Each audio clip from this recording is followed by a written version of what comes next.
J'ai pris l'argent des gens, j'ai cramé cela. C'était difficile.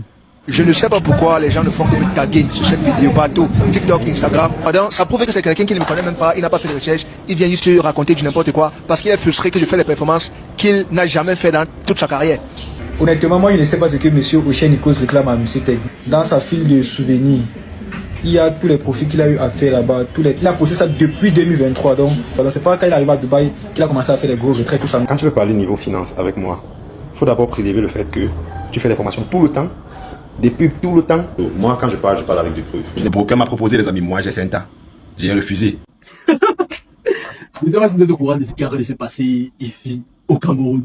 Il y a un trader, M. Tech 247, qui a fait un retrait de 100 000 $.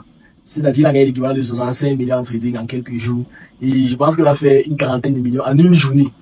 Et il y a plusieurs personnes qui s'élèvent. Je pense qu'il y a un autre TikToker, Usher, qui fait des vidéos dessus depuis plusieurs jours. Là, il a fait des vidéos, il a fait des lives par rapport au sujet où il accuse M. Tech d'être un arnaqueur.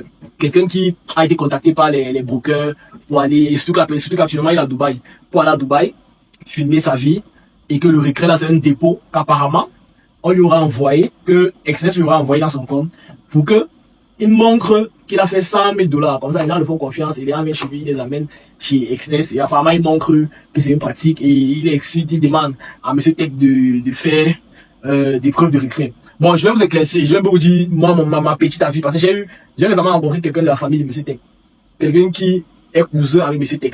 Et qui m'a pas apporté plus d'explications, plus de révélations sur l'affaire. Parce que, moi, ce qui me plaît ici, c'est que nous, entre nous ici en Afrique, généralement, dans nos pays, quand un gars de ton pays, je sais pas c'est quel pays, réussit, généralement, on le tire vers le bas comme les crabes d'un saut. On le tire vers le bas. Moi, je me suis posé une question. Bon, assumons que c'est un arnaqueur. Si c'était un Nigérian qui avait fait 100 000 $, parce que les Nigérians font souvent 100 000 $ d'un trade, 200 000 $, 300 000 $ d'un trade, ou bien les Sud-Africains, personne n'aurait parlé.